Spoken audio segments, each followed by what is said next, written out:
On In the Huddle, we believe in integrity, truth, always being 100% with our fans. So when we said we would not be back before August 1st, JB, we were absolutely, lying. Apparently. Is it embellishing lying? the truth? Know it? That's good. I like that. Or maybe a little too optimistic or pessimistic, perhaps, about our own capabilities. So, by accident, which is how the show started in 2008 anyway, so why should it change in 12 years? We did a poll this weekend, and Pat Coleman from D3Football.com, who is sometimes one of our worst critics and sometimes one of our best friends in the COVID discussions that we've had over time and what has happened because of them, he actually retweeted it, and because of it, we got over 1,300 responses. For the first time ever, we broke 1,000 responses in a poll. Here it is. Yep, question about spring football, what people would support in terms of the type of season. We had 3 choices and then unsure. We're going to talk about a 4th choice here that wasn't really in this list, but we'll talk about it. But we wanted to talk about spring football again because what's clear from some of the back and forth we saw, JB, is that not everybody understands fully what the implications of playing a full season may be, or 5 games, or a bunch of things. We talked to Dr. Strickland about the health issues, and Dr. Poison, we talked to him about just the logistics issues. But what about what it does to the student athletes themselves, and what about the NCAA's decisions that still have to be clarified so far? Those are the 2 things that sprung. So. I mean, would you like to give a disclaimer about, our statement that we were kind of done for a few weeks and all that stuff?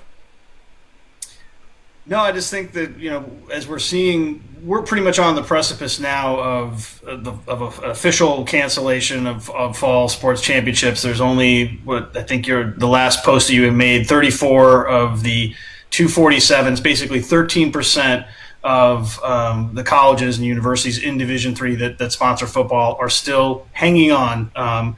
There was a conference that made an announcement this week that was pretty newsworthy, and hey, we were actually lucky enough to get the commissioner of that conference to talk to us, and we'll refer to that a little later. But there was some news going on, so hey, why not? Let's just throw another show out there. For those that are wondering if it's the MIAC that came on our show and did an interview, not so much. And if you've read our Twitter this week, it became ultimately the butt of our jokes of sorts, though it's not very funny when it took them 4 days to announce what their decision was. And we've gone overboard on discussing that stuff. But let's go to a show at this point. This is our 10th postseason episode. 10 postseason episodes. Because we can't call this preseason. Or maybe we can, based on our interview coming up here on In the Huddle.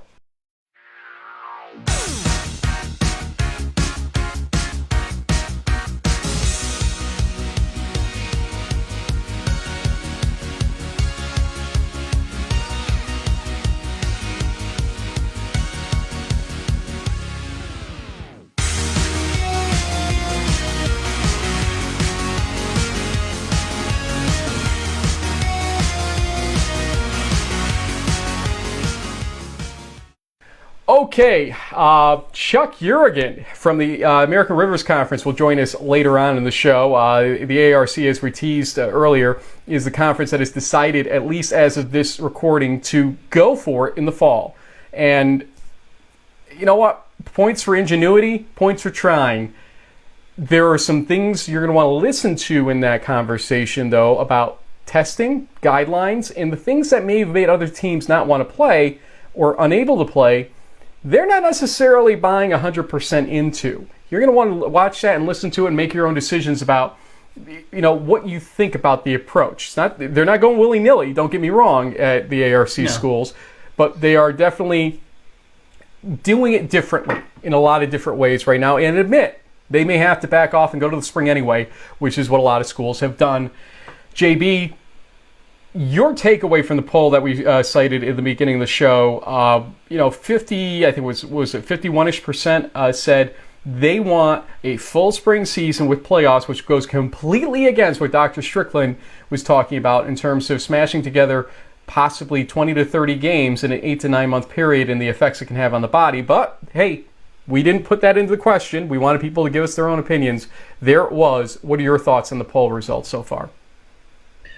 Well, I think at the end of the day, players want to play, coaches want to coach, parents want to see their kids on the field. So I'm not surprised that there was at least some interest in having a replacement season if the fall is going to go away.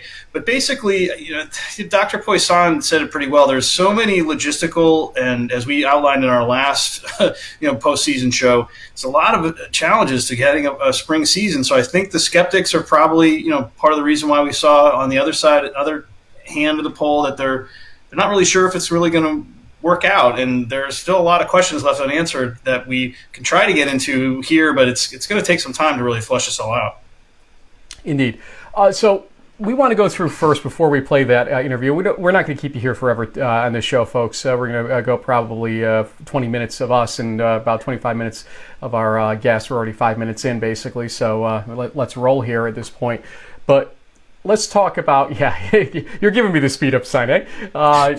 Let's go to the different concepts that we are seeing in the spring and the pros and the cons of them. This is what we couldn't really do as a preamble to the poll, because Twitter has a character limitation, and we could never have even started scratching the surface to give you all this information. Nope. But let's kind of go here now. Let's go to the first option, the one that won the most votes ultimately, which was play a full season, which is basically 8 to 10 games. We know that Hobart has played 8 before, and other schools as well in the past. After 9/11, yep. We had an 8-game season for a lot of teams because they had scheduled 9, lost 1 to 9/11. But basically play an 8 to 10 games schedule and have playoffs moved. Now, that's an NCAA decision ultimately to move the playoffs, and we can't guarantee it would happen, but we wanted to see if people were interested in that option. Well, what are the pros and the cons? Pros, obviously, you're going to utilize your eligibility for purpose of a conventional season. Great, okay. Your chances for playoffs and everything else, great. There's more cons here than pros when you kind of look at it, though. Health, safety, welfare issues still creep up. Spring sports, the crossovers for two-sport athletes play out so that you don't have your full football team there. Plus, you won't have your full baseball team, possibly, unless they can segment out the sports and not overlap them. But that's going to be pretty tough to do when you really get down to it for field space issues, etc. And overall, it's just a lot of stress on campuses across the country trying to play 10 to 15 weeks worth of football, or 8 to 13 weeks in some cases, in that manner. It's really tough to do, especially if you still have to do COVID testing of some sort at that point in time. Were you surprised this one won it, though? I mean, you just said, coaches want to coach, players want to play, but you saw the other options that were up there. Why not pick the 5-game option compared to this one, do you think? Well, I think, based on what happened in March, we saw an entire season just get wiped out, and that's not getting replaced. And so I think a lot of student athletes know that that's a distinct possibility, that they may completely lose, their last, especially for seniors, that their career could basically be over. So, yeah, it would make sense that they would say, like, well, hey, if I got one left, or if we lost the season in the fall, we should try and get it back in the spring. It's definitely more of an optimistic, glass half full type of approach. And I don't blame student athletes, coaches, and parents for being interested in that. One other con here, something that I want to bring up now, is eligibility. You would use your eligibility for that year by playing in that season. So, and there would not be a blanket waiver if, let's say, you stopped playing at 5 games and your team played 10. The waiver specifically says, the blanket waiver, that the blanket only works if the team just plays the 5 games ultimately. So your eligibility gone for a season that may not be a full participation season for your team. Then there's the issue, this was not in the poll list, but this was brought up by others that maybe it should have been, so we'll talk about it now. Full season, no playoffs. So basically 8 to 10 games, play a full conference round robin in some cases, maybe include a couple non-conference games for the shorter round robins that are out there, like the ECFC, for instance. Okay, Interesting. Again, pro is, having something to shoot for, I guess. Have a full competition slate of sorts out there. Yep. But the cons, again, seem to outweigh it. Now you don't even have the playoffs to justify using the year of eligibility. You've used the year of eligibility. There's no waiver that will apply to you, or blanket waiver, unless you have medical hardship that happens during it. And still, you're facing the team dilution issue between spring sports and the fall sport of football that may occur if you're going to go stretch out 8 to 10 weeks, because there's only so many months and weeks in the spring term. You're going to have overlap no matter what you do if you go that long. Let's go to the next one as well. Now, this was a poll option in the low 20%. Play 5 games or less. Now, a lot of people question why this was an option, and we saw, I think, the initial folks that our audience, our normal In the Huddle audience that were on our Twitter page, sort of actually split the first 3 options almost evenly in the first 100 or so votes that we got. And then it got retweeted to the national audience, and it seemed to get lopsided, very much so, toward the 10 games or full season plus playoffs. So now let's look at the 5-game situation. Plus, you don't use a year of eligibility. Okay. Second, you're still able possibly to do some kind of conference championship system if you use divisions ultimately, especially for conferences with basically even number of teams is the best case scenario for that. And also 10 or less teams, it makes it possible because you go 5-5, you play 4 games round robin in each division and determine a winner from each division, do crossovers for week 5. That's possible. Okay. The cons, obviously, you may not feel like you're playing for much when it comes down to it for those 5 games. You're risking injury for a season that's not qualified full season ultimately. I mean, you may not if you get come hurt back. Then, you may not be able to play in the fall, depending on the type of injury and how long a recovery period would be. So it's definitely a risk. You may not come back for a 5th year to use the extra year of eligibility that you regain from the whole situation. That's expensive. It is, and $60,000 question in some cases. Ultimately, absolutely, that or $30,000 for a semester if you really wanted to piece it out that way. So that's an interesting prospect. A lot of schools, a lot of conferences have come out and said that's our option. That's the one we're going to do. Remarkably, to me, the American Southwest Conference, the ASC, where Mary Hardin-Baylor and Hardin-Simmons, those great friends of teams that exist out there in the South, the ASC basically said, let's play 5. And others have begun to tickle toward that direction a little bit, let's say. And it seems to be the most practical one if the NCAA doesn't move the playoffs into the spring, which currently we don't think they will, but there is a movement to make it happen. So then there's one other option, JB. This one did not get as many votes, about 20%, give or take. Don't play spring season at all. Pros, no eligibility issues, no 2-sport athlete issues, health, safety, welfare issues not as prevalent, basically, for when you return to play in the fall of 2021. Cons, it's tough to skip a season. Let's face it. Why are we even talking about spring football? Because we want to play some football at some point in time. But can we? The logistics we went through in our last show are pretty immense. The problems, the resources, training staffs, and all that stuff. We've lost winter championships. We've lost the spring season last academic year. If we lose a fall season, then why are we making it up? We can basically say it's 1 year gone completely. Yeah. Now, that's the devil's advocate of Frank talking right now. Obviously, Sure. I could see it both ways. And I even said this to Pat the other day. I have no dog in this fight. None, because I really can see it both ways. Are you leaning in one way or another in any direction? I guess maybe we should discuss our biases, because honestly, I'm not. I just want to see fairness accomplished here and equity accomplished, and essentially what the student athletes that play these sports want. I want to see it happen to the degree it's safe. What's your position on spring football? Yeah, I mean, I guess my bias might be slightly informed due to some relationships with certain families that I know they have, seniors, and it just sucks for these kids that they're being, put in such an awkward position because there's so much that is unknown, and it would be unfortunate for a lot of them if things did get completely canceled, because chances are most of them are going to just have to graduate and go off to jobs and start the next phase of their life. And so they will miss out on a great opportunity of being able to play. That said, kind of agree with you too about the no real dog in the fight necessarily.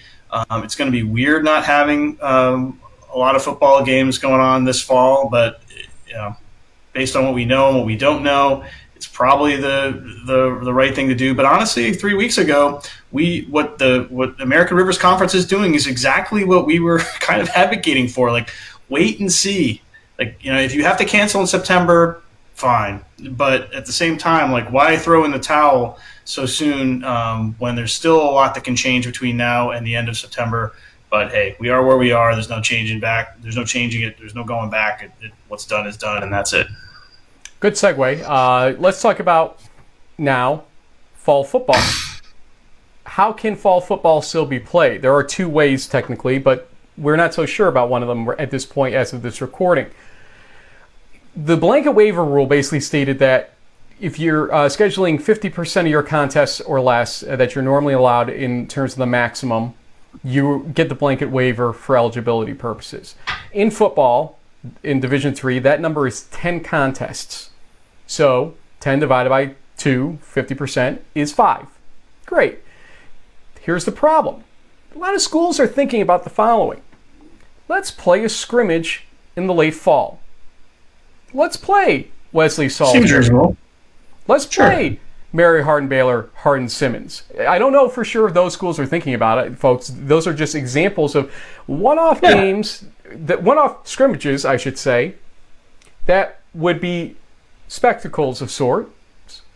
Yeah. Things you may want to see, go pay money to watch because, hey, that's the only chance you're going to see your son play basically a game in the fall of that in that semester. They've been practicing all term and everything else. Well, normally you get 2 scrimmages according to the rules of the NCAA.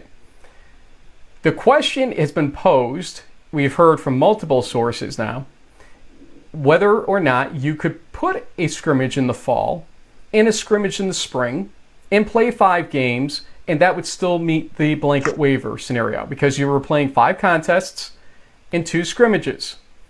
And scrimmages hadn't been affected by any of the language. Currently, guidance that we're hearing about from multiple people, again, this is multiple people that have gotten this answer, that essentially scrimmages will count as contests, and therefore, if you schedule a scrimmage, you're down to 4 games. Oh, jeez. Well, here's another problem. If you're allowed 2 scrimmages in 10 games, that's 12 contests. If we're going to call scrimmages contests, technically the number should be 6, not 5. So right now the NCAA is having it kind of both ways, I would say, with how they're treating it. Personally, I think the NCAA should come out and say the following. You get 1 in the fall and 1 in the spring. You can choose to use the 1 in the fall, and you'll have to use the same guidelines, or we would prefer you use the same guidelines for testing, etc., if you do it in the fall. For testing, 72 hours before the game, using point-of-care testing to the degree you can't get PCR testing, etc. We don't know. But that would be one way to get some exposure and actual on-the-field play in the fall with a scrimmage. We'll see if the NCAA sort of works that back into a permissible state for waiver purposes. The other way is what the American Rivers Conference is doing. They're playing. Plain old playing. Whether or not that means they're going to play only 5 games is something you'll hear about in this interview coming up. But Chuck Yrigoyen, basically, the commissioner there is basically saying to us, hey guys, we're going. And you know what? It sounds like from just talking to him in general, it's a pretty definitive decision by the conference. I was a little surprised, not to give away anything that we can't, but I was a little surprised by some of the behind-the-scenes discussion we had with them that they want to do this. There is confidence right now in the AARC. Let's run this interview and then talk about it. Okay, JB, you're the pro with the names. I'm going to let you do the first question and a brief intro here. Well, we'd like to welcome from the American Rivers Conference Commissioner Chuck Yrigoyen. Did I get that sort of close? All right. You're not out in. Thank you. Well, you're not out in your usual Iowa. You're visiting some family on the East Coast, but you guys made some big headlines this week as being one of the few colleges and leagues out there that are going to attempt to move forward with a Division III football season. I'm sure that was applauded by some. Maybe, there's a lot of what I'll call COVID shamers out there on social media and otherwise. I'm sure you're probably taking some heat for the decision. What ultimately led Chuck to the conference, deciding, okay, this is something that we think we can do and are making a plan to move forward with? Yeah, thanks for having me on. First of all, yeah, we've been very deliberative here over the last over the course of the last several months, and organized the COVID action team to develop some guidelines for our schools as far as return to campus, return to practice, return to competition, certainly taking into account local and state guidelines. We are somewhat fortunate, I guess, in Iowa and Nebraska that, the virus, has certainly had an impact. We're seeing some spike numbers in Iowa recently, but our governor, both governors have been, pretty aggressive about, keeping things alive. In the state of Iowa, baseball and softball programs at the high school level compete in the summer. And so the Iowa State softball tournament for high schools is going on right now. The baseball tournament will hopefully happen next week, as long as there aren't any future or any severe impacts from the virus. But the number I got yesterday, I think from one of the Iowa media folks that I talked to, was that 96% of high school softball and baseball programs have made it through and able to complete their seasons. There certainly were some that had to shut down. Sure. But and then we're also using guidance from the American College Health Association, certainly not ignoring the NCAA guidelines, but they are guidelines, and it's been made very clear from the very beginning that that they were provided as guidelines, and that that schools and conferences have the ability, have the option of following what their local and state authorities are telling us. And we know that this thing can change on a dime. And it's been one heck of a summer so far, and we're certainly not. I don't think we're certainly out of the woods at this point, but our Sure. presidents have made the decision that we're going to go forward. We're not ready, really, in a position right now to announce what our schedule is going to look like, but I can give you a little heads up that it's not going to be it isn't going to be a full conference schedule in football. Sure. But we're believe me, we've thought about a lot of it. We've thought about all of this a whole lot, and we're using the guidance that's available to us. And we just feel like we can proceed at this point, and knowing that again that things can change very quickly. But for right now, we're full steam ahead. We'll see what happens. Now, you've given us a lot to unpack there in that statement. We want to kind of probe a couple things, sure. Obviously. Sure. One of the things that we've heard most that schools that have determined not to play in the fall used as not an excuse, but as a realistic problem, ultimately, is the testing question.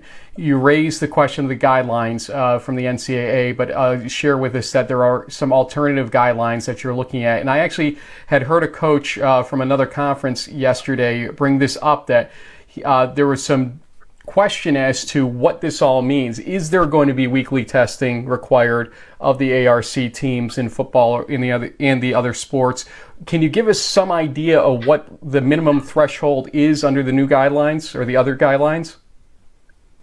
We are not. I think some of our schools are going to be testing, and they're not going to be just testing for athletes, but they're going to be testing, the entire student body as they come back on campus. There are others who are going to be, there's certainly going to be an extensive screening process that's done with, again, with the entire student body as it, hopes as those folks, return to campus. So, have you had COVID? Do you know somebody who's had COVID? Do you have any symptoms? Those things are going to be going on, in advance of when our student athletes report back and when our students report back, and then certainly monitoring those things when they get on campus, and continuing to monitor during the preseason. Hoping that that screening process. I know some of our schools are handling, a quarantine in different ways. I think some of them are going to, have mandatory quarantines when their kids come back to try and again, start with a good bubble. I don't like that term. We're not talking about the Orlando bubble, which is close to you, I guess. But right. we're talking about the bubble. We're talking about the bubble that we can hopefully create and maintain throughout the preseason, so that when we try to start competition, we feel like we're starting with a group of football players or soccer players or volleyball players, that are, that have a solid base when it comes to, having to try and, avoid contact or transmission of the virus. So, I don't know when you're talking about thresholds, like I don't know whether you were getting at thresholds for, how much of a squad has to be affected for us to think about, a cancellation or a postponement of a contest. I mean, I'll be honest, we've had so many decisions to make, to get to this point where we feel like we are comfortable, at least trying to make a go of it for the fall season, that we have not really, and this will be the next thing that we really tackle, the next big thing that we tackle is, what are those thresholds? What percentage, what number of affected student athletes do we get to, where we think about, the postponement of a contest. And so, we're all anticipating that the NCAA is going to cancel fall championships. I'll be frank with you. That decision hasn't been announced yet, but that's certainly, it seems like the way they're leaning. In which case, we may have a little bit more flexibility at the end of the season to make up some games. We're trying to build a schedule that will have, some breaks in it that, will again, maybe allow for, for if we do have outbreaks that, that we may have might have a built-in, I'm sorry, but there are dogs barking now in the house. I apologize for that. But yeah, got that too. Yeah. Allow for some adjustments into possible quarantines and whatnot. So if that's what you're talking about with regard to thresholds, that's where we are right now, which is that hasn't been decided. It's something that we obviously need to address. But right now we're right now we're just going to emphasize with all of our student athletes as our campuses are addressing with all students in general. Be smart, try to come in healthy. And when you get here, especially if you're an athlete, try to do the right things to maintain the bubble, knowing how difficult that's going to be. I mean, the Miami Marlins are still in Philadelphia. We know that these things are going to be tough, but, I guess the other part of this is that things have changed so much, so often that, our opening day is probably not going to be maybe until the second Saturday in September, and a whole lot can happen between now and then. I mean, the state of Iowa has gone through, as I said, some spikes. So I think that may have been a little bit of a wake up call for people, and hopefully they're being responsible and, maybe, more mask conscious than they have been. Again, the situation in Nebraska, which was at one time, pretty hairy in both Lincoln and Omaha, has calmed down a little bit. And I don't know, we just feel like, we don't want to make decisions based on what other people are doing. We want to make decisions that we think are best, that are in our best interest, and while still keeping everybody, as safe as possible in this, with this crazy, you know, transmissible virus. Are you following at least the guidance from the perspective of, campuses can, or at least preseason practice could start maybe as early as August 10th, like the NCAA indicated, or, given that maybe later September start date, you'll push that back and just kind of, see where it goes from there? Yeah, I think our once we do settle on an opening weekend date, that there might be some schools that bring their football players back in particular, a little bit later, because we would be starting a week later. I think there are actually still some schools that the flexibility was given. With the August 10th reporting date, the flexibility was given for an unlimited amount of administrative days. So I think some of our schools are taking advantage of bringing those student athletes back to campus for those administrative days in another way to maybe, get an initial read on where they are virus wise. There's probably going to be some quarantining going on, during those administrative days, so that when if they are able to start practice on August 10th, that again, that they sort of proved in the early going that they're healthy.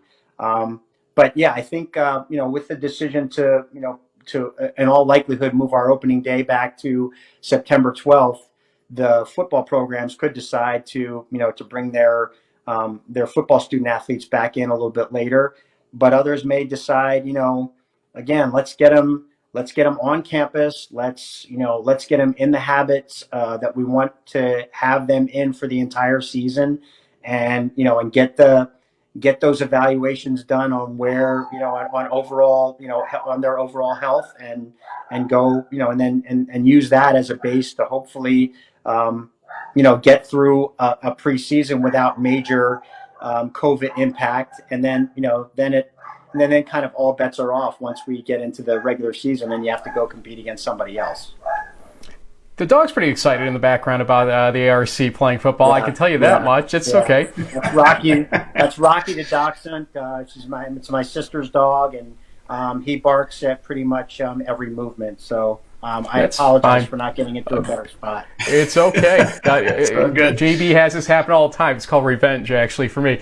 But here's another question for you about the skepticism out there a little bit.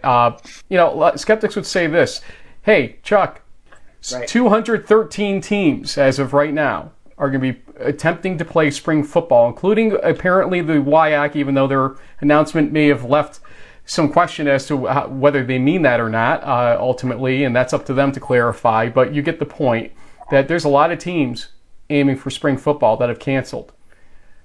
So why not join the fray? Why not just say spring football is what we're going to aim for here, and we'll do what everybody else is doing so that we have a little bit of continuity and equity in the whole situation? What was the deciding factor for coaches to not go into the spring like the rest of their colleagues in other schools and conferences were doing? Well, we don't have a firm answer yet from the NCAA, but the word is that if fall championships are canceled, in fact, they will be canceled. They will not be rescheduled for the spring. So the NCAA, they're playing it. If the word we were getting that it was that the NCAA championships were going to be moved from the fall to the spring, I think it would have been a much different conversation for us as a conference. I don't think that anybody would have wanted to, try and not be part of a national tournament that would happen in the spring. All indications are that that's not going to happen. So that's one piece. The other piece is that, do we want to try and provide something, in the fall, or do we want to go in, or do we want to really, pile up things on athletic trainers, support staff, et cetera, in the spring when, I think, those folks are all, the other conferences are saying, well, we'll just figure that out. Well, good luck with figuring it out. And, we may, if things change with the virus here and we have, giant spikes, or we have a change in condition, we may opt to go to the spring too, but it's looked at, I think, as a last resort in our league because of the potential ramifications that you're going to have with with just overloading people in the spring, facilities, athletic trainers, support staff. I mean, how is that all going to happen? And let's not forget that the winter stuff is not out of the woods yet. So, I mean, what if this thing, lasts on through the bulk of the fall, and now your winter seasons move back, and the NCAA talks about maybe even moving winter championships back, or they don't, and you get into a situation where you're talking about moving your winter season back now too, and so now you're going to have the potential of an overlap between your fall, winter, and spring sports all in the spring. We just don't think we just think that's an untenable position, and that we're better off trying to play a season here in the fall, with a conference championship. Well, that in football probably would not involve a conference championship because of the limited amount of contests. But our goal going in is that we're going to have conference championships in virtually all of our fall sports.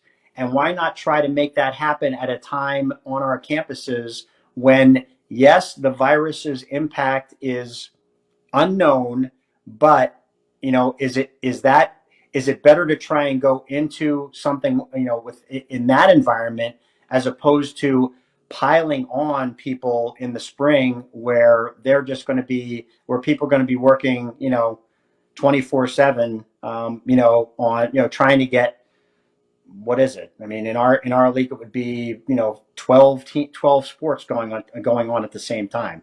Just don't see that as an option. But if we get backed into that corner, I think we would try to make it happen. But I think we need to get backed into that corner. And right now, we don't feel like we are. We feel like we have a window that we might be able to make happen in the fall, and we're going to try.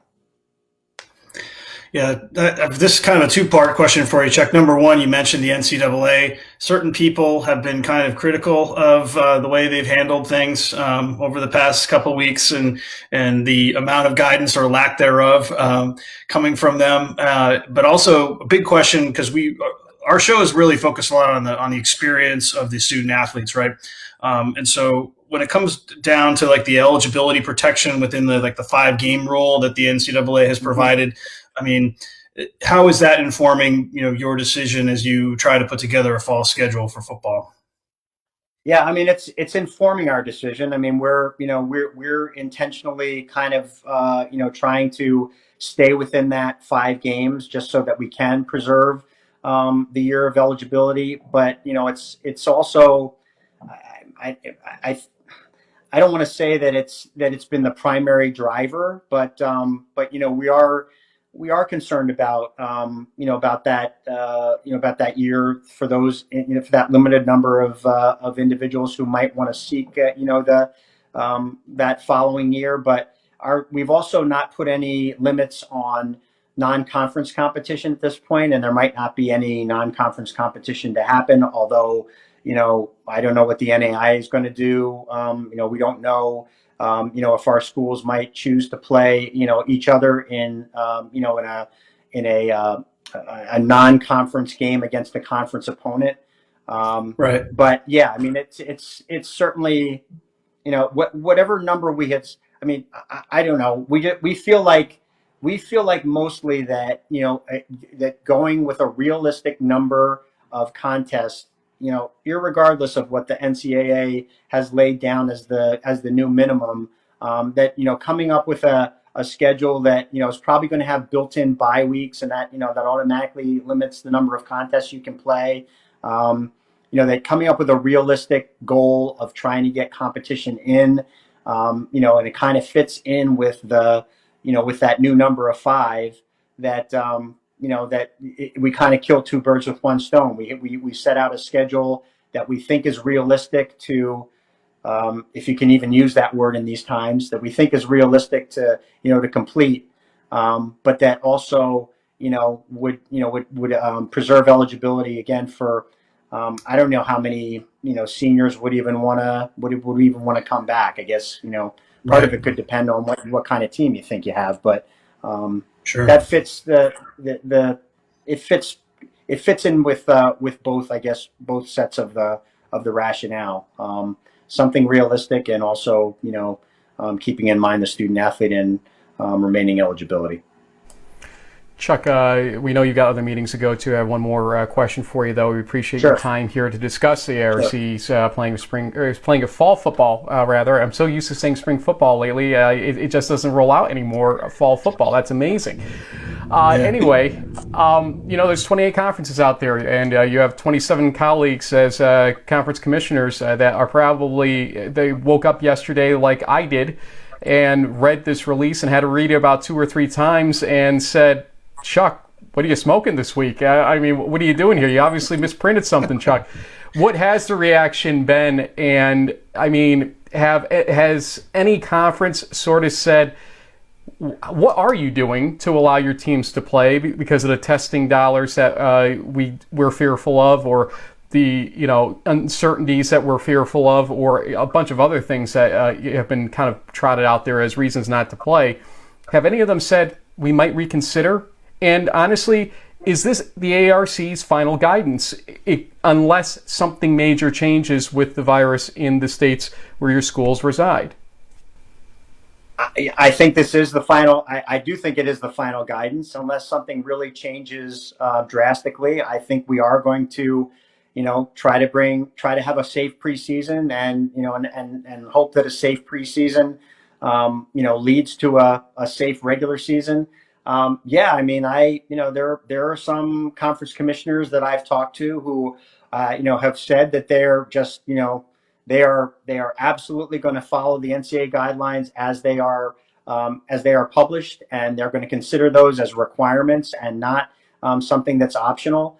I don't think anybody's going to reconsider. I think, once you make a decision, I think that ship has sailed. As far as canceling, I mean, again, we've made the decision that we're going to try and go forward. But if there are factors at play here that that cause our presidents to think differently, then clearly we will make a decision to shut things down. But I don't know how you shut things down or make an announcement that you're shutting things down and then go back and say you are going to play. I don't know how you do that. But I think we could. Especially since some of these conferences have made decisions in the last couple of days, there's nothing to say that we couldn't change as well. But we don't like where we are. Nobody likes where they are with regard to this whole thing. But we do feel like we have the opportunity to maybe make it happen, and it'll be very interesting to see what the eventual decisions are by the MIAA and the UMAC as well. I mean, if they're gonna. Do we want to be the last man standing? I guess we're not concerned about it. I think our presidents, Right. if they were worried about perception here, we would have made a different decision, I think. So we'll just have to see what happens with those other 2 leagues, and then just see what happens with with our with how we get through a preseason, and hopefully starting to play in September. And if we're the only Division III conferences playing, then I guess we'll either we'll be an example one way or the other, I guess. Well, I know Frank's going to wrap this up, but my saying that I've come attached to during the month of July is something that Albert Einstein once said, which is, I'd rather be an optimist and a fool than a pessimist and be right. So I like the optimism. I like the fact that you guys are at least doing what you can, and we wish you luck, and thank you for joining us. Hey, thanks a lot. And just for folks to know, as of 2 p.m. Wednesday, which is when we are recording this Eastern time, we do not have the answer from the UMAC and the MIAA, so we're holding out hope for some other teams to maybe join you as the examples, as you suggested, to go out and see what the fall can bring in terms of football. So, Chuck, thank you very much. Really appreciate it, you guys, and thanks for all you do for Division III football, too. Thank you. Again, thanks to Chuck Yrigoyen. Coming into the interview, I kind of talked about this exuding of confidence that we denoted from talking with him even further than the interview, from what the conference is suggesting, or what the people behind the scenes of the conference were suggesting, why they were suggesting doing it, and to the degree that they felt this was the right move. Overall, what is your feeling about that interview and what the ARC is doing right now? Well, I mean, I think the fact that they are admitting that their plan is, they're going forward. They're going to do the best they can to make it happen, but they're also acknowledging some of the caveats that, hey, it's only late July, it'll be August soon, and that things could change down the road. And I think based on the conversation we had with Chuck, that they've covered off on all the bases, but there is, at the end of the day, this confidence that there is some guidance out there. It can be followed or not to the extent that works for the individual member institutions of the conference, and that they're going to keep going ahead and trying to make it happen until the point where they feel like they can't. And it seems like with some of the bye weeks, maybe separating things that could help with quarantines or situations should something happen. If someone tests positive, they could backload the schedule if they need to, depending on how things go in the fall once everyone gets back to campus. I don't know. There's still a lot that's up in the air, but they at least have a plan and they're sticking to it, which is a lot more than pretty much everybody else has done. So, yeah, I think like we said, we were all a little surprised when we woke up on Tuesday morning to find out that there's a conference that decided to buck the trend on this whole thing, at least for now. And we pray that it works for them, because it working means that people don't get sick, that competition occurs without problems. No teams have to get shut down in the process. He discussed some of the things that happened in the high school sports, and some teams had to get shut down in Iowa, but at the same time, they did finish the season with, I think, 96% of the teams intact, I think is what he said. So, you know what? They did it in an informed basis, it sounds like. It wasn't a fly-by-the-seat-of-your-pants type of answer where they're like, we don't need science, or we don't need numbers or statistics, or somebody else trying it. They actually sort of went through all those motions and got the statistics they needed and made the decision. Whether it's the right or wrong one, time's going to tell more than we will. But there's a decision, and there's a reason for it ultimately. Okay, sitting here right now, we've had another week to think about this or so, a week and a half basically. What chances do you give a spring football season to work sitting here right now? I mean, the easy answer is 50-50, right? Because there's enough of a pool of schools, like 213 at this point, that are out on the fall. So I could see at least half or more of them really pushing for a spring season. So I think there's definitely a chance something could happen, but how and when and where and how all those things come together is still pretty much up in the air. And there's a part of me that really wouldn't be surprised if the whole spring football thing just kind of ends up being a few scrimmages and maybe some padded practices or something, and that's it because of some of the outstanding risks. I mean, Dr. Strickland in our last show said that you're going to be still testing kids into the winter and possibly even into the spring. So it's not like this is just going to go away. If there's a vaccine in the fall, that changes the story. But I guess we'll have to wait and see. Division III Management Council's decision was to give 114 days of active competition for the schools, no more than 6 days a week in the process of it. And that means you can use it over a number of weeks. If you decide to only play 5 games in the spring, that means you have a lot of days you can carry back into the fall with you ultimately and play the scrimmages or the scrimmage like we had discussed ultimately, or do some other things with it ultimately too. So there's some wide open decision making to be had based on the current guidance and rules by the NCAA. Where it goes, I really can't tell you, folks. We've been asking lots of coaches and lots of conference folks a lot of questions over the last week to try to get some clarity, to try to get some more consensus on things.